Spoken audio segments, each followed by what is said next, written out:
నమస్తే, welcome to mega 9 TV. ప్రపంచ ఆర్థిక వ్యవస్థకు ఊపిరిపోసే హర్ముజ్ జలసంధి ఇప్పుడు నెత్తురోడుతోంది.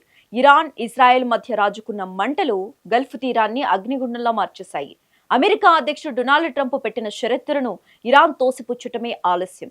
యుద్ధ క్షేత్రంలో అనూహ్య పరిణామం చోటు చేసుకుంది. హర్ముజ్ జలసంధిని తన గుప్పెట్లో ఉంచుకుని ప్రపంచ దేశాల చమురు రవాణాకు చుక్కలు చూపిస్తున్న Iran elite navy commander Alireza తంగ్సిరిని ఇజ్రాయెల్ మట్టుబెట్టింది. బందర్ అబ్బాస్ ఓడరేవు సాక్షిగా జరిగిన ఈ మెరుపు దాడి ఇప్పుడు పర్షియన్ గల్ఫ్ లో ప్రకంపనలు సృష్టిస్తోంది. అసలు తంగ్సిరి మరణం ఇరాన్ కు ఎంతటి దెబ్బ? హర్ముజ్ జలసంధిపై పట్టు కోసం అమెరికా వేస్తున్న వ్యూహాలేంటి? Let's watch.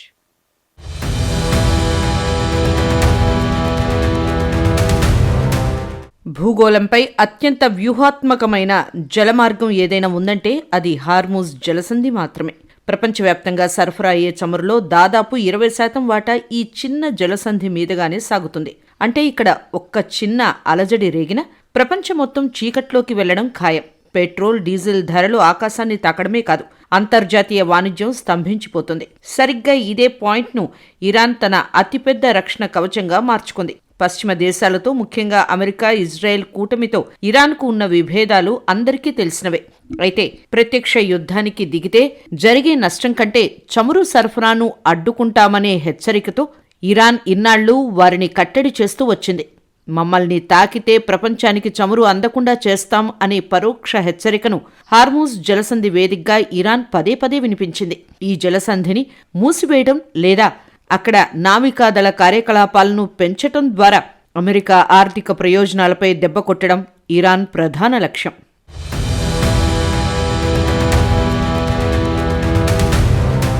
ఈ ఆపరేషన్ మొత్తానికి సూత్రధారి Iran Islamic revolutionary guard corps నావికా దళాధిపతి అలీజెరా తంగ్సిరి. జలసంధిపై పట్టు సాధించడంలో చిన్న చిన్న స్పీడ్ బోట్లతో భారీ నౌకలను అడ్డుకోవడంలో ఆయన దిట్ట. గల్ఫ్ ప్రాంతంలో అమెరికా యుద్ధ నౌకలకు సవాల్ విసరడంలో తంగ్సిరి కీలక పాత్ర పోషించారు. పశ్చిమ దేశాల ఆంక్షలను ఎదుర్కొంటూనే నావికా దళాన్ని ఆధునీకరించడంలో ఆయన చేసిన కృషి ఇరాన్కు పెద్ద బలాన్ని ఇచ్చింది. అయితే ఇప్పుడు ఈ వ్యూహకర్త ప్రాణాలతో లేరు. అలీజెరా తంగ్సిరి మరణం ఇరాన్ నావికా దళానికి మాత్రమే కాదు, ఆ దేశ వ్యూహాత్మక బలానికి కూడా పెద్ద దెబ్బే. ఆయన లేని లోటును ఇరాన్ ఎలా భర్తీ చేస్తుంది? హార్ముజ్ జలసంధిపై ఇరాన్ పట్టు సడలుతోందా, లేదా ఆయన వారసులు అదే దూకుడును ప్రదర్శిస్తారా అన్నది ఇప్పుడు అంతర్జాతీయ స్థాయిలో ఉత్కంఠ రేపుతోంది.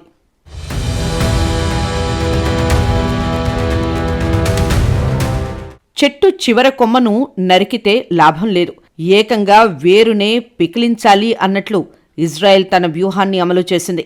ఇరాన్ ఆర్థిక వ్యవస్థకు, అంతర్జాతీయ చమురు సరఫరాకు గుండెకాయ వంటి బందర్ అబ్బాస్ ఓడరేవును టార్గెట్ చేయడం ద్వారా ఇజ్రాయెల్ తన ఉద్దేశాన్ని స్పష్టం చేసింది. హార్ముజ్ జలసంధిని ఇన్నాళ్లు తన గుప్పెట్లో ఉంచుకున్న ప్రధాన శక్తిని అంతం చేయడం ద్వారా ఇరాన్ నావికా దళాన్ని కోలుకోలేని దెబ్బతీసింది. అమెరికా అధ్యక్షుడు డొనాల్డ్ ట్రంప్ ప్రతిపాదించిన కఠినమైన యుద్ధ విరమణ షరతులను ఇరాన్ నిర్బంధంగా తోసిపుచ్చింది.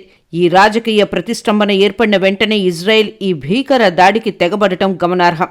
తంగ్సిరి మరణం కేవలం ఒక వ్యక్తిని కోల్పోవడం కాదు, ఇరాన్ వ్యూహాత్మక రక్షణ కవచం ముక్కలవడమేనని విశ్లేషకులు భావిస్తున్నారు.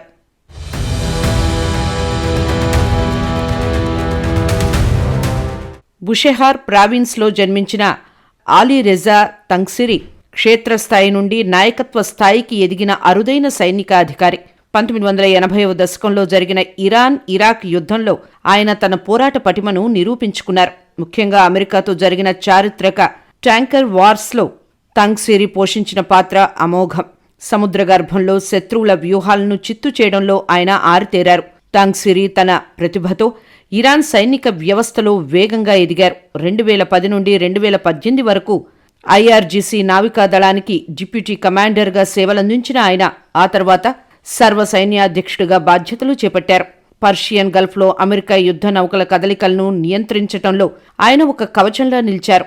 ఆధునిక యుద్ధ తంత్రాలను, సంప్రదాయ పోరాట పటిమను మేళవించి ఇరాన్ నావికా దళాన్ని ఒక శక్తివంతమైన విభాగంగా తీర్చిదిద్దారు. ఆయన నాయకత్వంలోనే హార్ముజ్ జలసంధిపై ఇరాన్ తన పట్టును మరింత బిగించింది.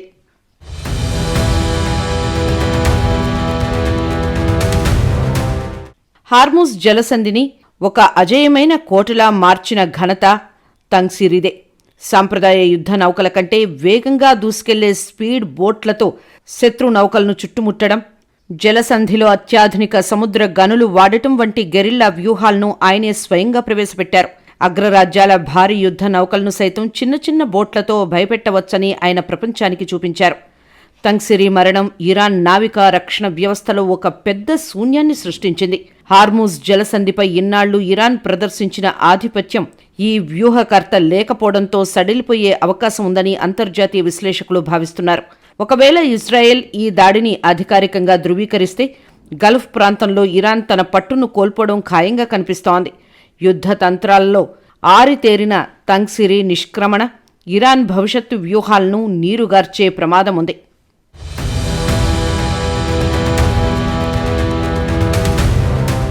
ఇరాన్ నావికా దళానికి గుండెకాయ వంటి బందర్ అబ్బాస్ కేంద్రంపై దాడి జరగడం రక్షణ రంగ నిపుణులను విస్మయానికి గురిచేస్తోంది. అత్యాధునిక నిఘా వ్యవస్థలు, క్షిపణి రక్షణ కవచాలు ఉన్న ఈ ప్రాంతంలోని ఇజ్రాయెల్ క్షిపణులు చొచ్చుకు రావటం ఇరాన్ నిఘా వైఫల్యాన్ని ఎత్తిచూపుతోంది. ఇది కేవలం భౌతిక దాడి మాత్రమే కాదు, ఇరాన్ రక్షణ సామర్థ్యంపై జరిగిన మానసిక దాడి కూడా. హార్ముజ్ జలసంధి మీదుగా సాగే అంతర్జాతీయ వాణిజ్యం ఇప్పుడు ప్రమాదంలో పడింది. ఇరాన్ తన పట్టును నిరూపించుకోవడానికి చమురు ట్యాంకర్లపై దాడులకు దిగుతుందా లేదా జలసంధిని మూసివేస్తుందా అన్న ఆందోళన ప్రపంచ దేశాలను వేధిస్తోంది. ఒకవేళ ఇరాన్ తీవ్రంగా స్పందిస్తే ప్రపంచవ్యాప్తంగా చమురు ధరలు ఆకాశాన్ని తాకడం ఖాయం. యుద్ధం ఇప్పుడు కేవలం 2 దేశాల మధ్య కాకుండా ప్రపంచ ఆర్థిక వ్యవస్థను దెబ్బతీసే దిశగా మారుతోంది.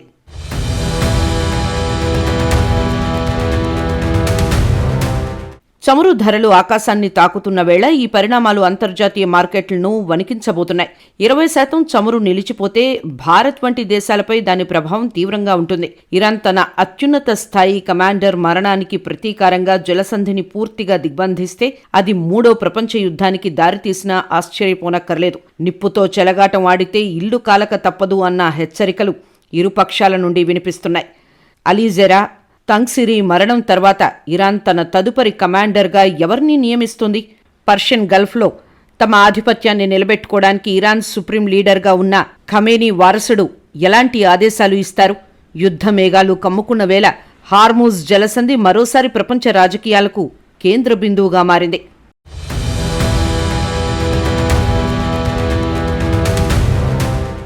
అలీ రెజా తంగ్సిరి మరణం ఇరాన్ ఇజ్రాయెల్ యుద్ధంలో ఒక భారీ మలుపు. ఇది కేవలం ఒక కమాండర్ మరణం మాత్రమే కాదు, గల్ఫ్ ప్రాంతంలో ఆధిపత్య పోరులో ఒక కీలక అంకం. ఇరాన్ నుంచి రాబోయే స్పందన ఎలా ఉంటుంది? చమురు రవాణాకు ఆటంకాలు ఎదురవుతాయా అనేది వేచి చూడాలి.